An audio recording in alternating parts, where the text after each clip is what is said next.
আটা এবং বেসনের বরফি অল্প সময়ে খুব কম উপকরণ ব্যবহার করে তৈরি করে নেওয়া যায় এমন এক মজার বরফি, যেটা আমরা তৈরি করব বেসন এবং আটা মিক্স করে। তো চলো কি করে বানাবো সেটাই দেখব। আর যদি তোমাদের আমার ভিডিওগুলো ভালো লাগে, একটুও যদি ভালো লাগে, তাহলে প্লিজ আমার চ্যানেলটাকে সাবস্ক্রাইব করে দিও। তাতে আমার মোটিভেশন বাড়বে এবং আমি নিত্য নতুন ভিডিও তোমাদের জন্য নিয়ে আসতে থাকবো। প্রথমেই আমরা নেব একটি ফ্রাইং প্যান, একটু গরম করে তারপর ফ্রাইং প্যানে দেব 1 কাপ আটা এবং 1 কাপ বেসন এবং আটাটাকে লো ফ্লেমে করে 7 থেকে 8 মিনিট খুব ভালোভাবে সটে করে নেব।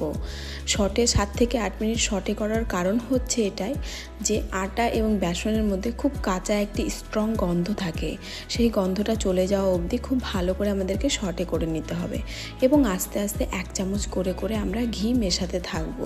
এখানে একটা কথা আমি বলে দিই যে ঘিটা আগে আমরা মেশাবো না। ঘিটা যদি আগে মেশাই তাহলে আমাদের প্রচুর পরিমাণে ঘিয়ের পরিমাণ লাগতে পারে। তো এখানে আমরা 3 টেবিল চামচ ঘি দিয়ে প্রথমে ভেজে নিয়েছি, তারপরে যদি আমাদের ঘি লাগে তো আমরা পরে ব্যবহার করব। এবং আমরা ড্রাই ফ্রুট দিয়ে একটু নেড়ে চেড়ে নামিয়ে নিয়েছি অন্য পাত্রে।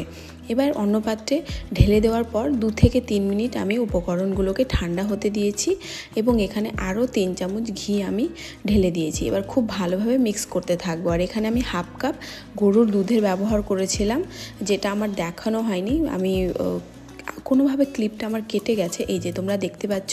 আর 1 কাপ আমি গুড়ের ব্যবহার করেছি, তোমরা চাইলে চিনির ব্যবহারও এখানে করতে পারো।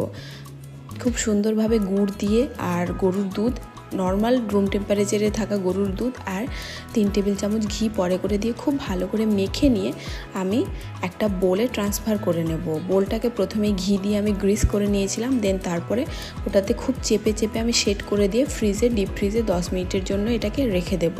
আর ওপর থেকে আমি কিছুটা কাজু ছিটিয়ে সেটাকেও সেট করে নিয়েছিলাম। তোমাদের কাছে অন্য কোনো ড্রাই ফ্রুটস থাকলে সেটাও তোমরা দিয়ে দিতে পারো। এখানে আমার উপকরণটা বরফিটা খুব সুন্দরভাবে সেট হয়ে গেছে। এবার চলো খুব সুন্দরভাবে কেটে আমি এটাকে বের করে নেব। এটাকে বের করতে তেমন কোনো সমস্যা হয় না।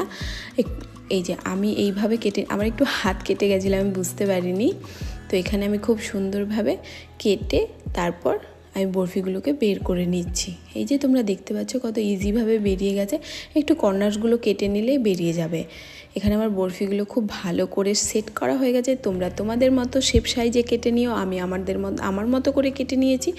আর খেতে দুর্দান্ত হয়, খুব সুন্দর হয়, আমার খুব ভালো লাগে, পার্সোনালি আমার খুব পছন্দ। এখানে বরফিটা একটা কেটে দেখাচ্ছি, তোমরা দেখতে পাবে বরফিটা কতটা চকলেটি টেক্সচার এসেছে, তোমরা দেখতে পাচ্ছ গুড় ব্যবহার করার জন্য। তো দেখা হবে আবার নতুন ভিডিওতে, ততক্ষণ ভালো।